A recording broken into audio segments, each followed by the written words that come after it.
Cabinet की अहम बैठक हुई, 15 प्रस्तावों को मंजूरी दी गई, लेकिन अभ्यर्थियों को जिसका इंतजार था जेटेट नियमावली पर, जेटेट नियमावली को घटनोत्तर स्वीकृति दे दी गई। बताया यह जा रहा है कि जेटेट नियमावली को घटनोत्तर स्वीकृति के मायने यह हैं कि मुख्यमंत्री हेमंत सोरेन की अध्यक्षता में बैठक हुई और कैबिनेट की बैठक में जेटेट नियमावली से मगही, भोजपुरी और अंगिका को क्षेत्रीय भाषा की सूची से फिलहाल बाहर रखने का निर्णय लिया गया है। और सूत्रों के हवाले से बड़ी खबर यह आ रही है कि इस फैसले से मंत्री दीपिका पांडे नाराज हुई और वो कैबिनेट की बैठक से निकल गई। और दूसरी विडंबना यह रही कि जेटेट नियमावली में अंगिका, भोजपुरी, मैथिली को शामिल करने की मांग वित्त मंत्री राधाकृष्ण किशोर ने भी की थी, लेकिन आज संजोग था कि उनकी तबियत बिगड़ गई थी और वो अस्पताल में थे। देखिए, जो जानकारी आ रही है वो जानकारी यह आ रही है कि विरोध के बावजूद मंगलवार को कैबिनेट की बैठक में जेटेट नियमावली में घटनोत्तर स्वीकृति दी गई, यानी पुरानी नियमावली में कोई बदलाव नहीं किया गया है।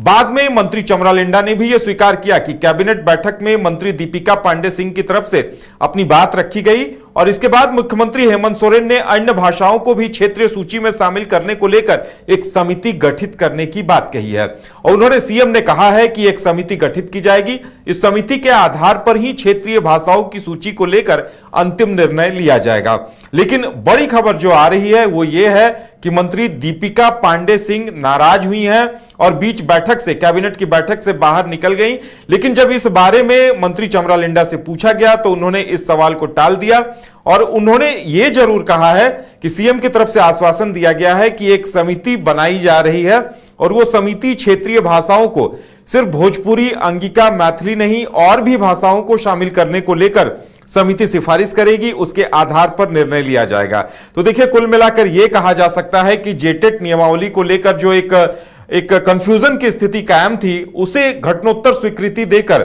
यानी उस नियमावली को मंजूरी दे दी गई है, लेकिन जो भाषाओं को शामिल करने की बात थी उस पर अभी तक कुछ भी स्पष्ट नहीं हुआ है। सीएम ने यह जरूर कहा है कि एक समिति की सिफारिश पर इन भाषाओं को शामिल किया जाएगा। अब सबकी नजरें इस बात पर टिकी हुई हैं कि समिति के गठन कब तक होगा, समिति के सदस्य कौन कौन होंगे और समिति अपनी सिफारिश में क्या कुछ देती है। लेकिन सूत्रों के हवाले से जो जानकारी आ रही है कि आज दीपिका पांडे सिंह की भी यह मांग थी, उन्होंने यह प्रस्ताव भी कैबिनेट की बैठक में रखा था कि इन तीनों भाषाओं को शामिल किया जाए, लेकिन इन भाषाओं को बिना शामिल किए घटनोत्तर स्वीकृति दी गई है, जिसके मायने यह है कि घटनोत्तर स्वीकृति यानी पुरानी नियमावली को ही मंजूरी दी गई है। अब देखने वाली बात यह होगी कि सरकार की तरफ से इस पर स्पष्टीकरण क्या कुछ आता है। जो जेटेट नियमावली भाषाओं को शामिल करने को लेकर जो समिति गठित की जाती है, उस समिति में क्या कुछ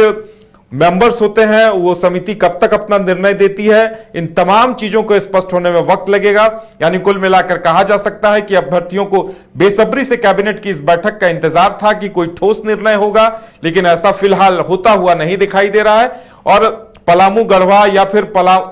फिर अंगिका, मैथिली, भोजपुरी को शामिल करने को लेकर जो मांग थी उस पर भी अभी तक कुछ नहीं हुआ है। ऐसे में देखने वाली बात यह होगी कि आगे इस पर क्या कुछ होता है।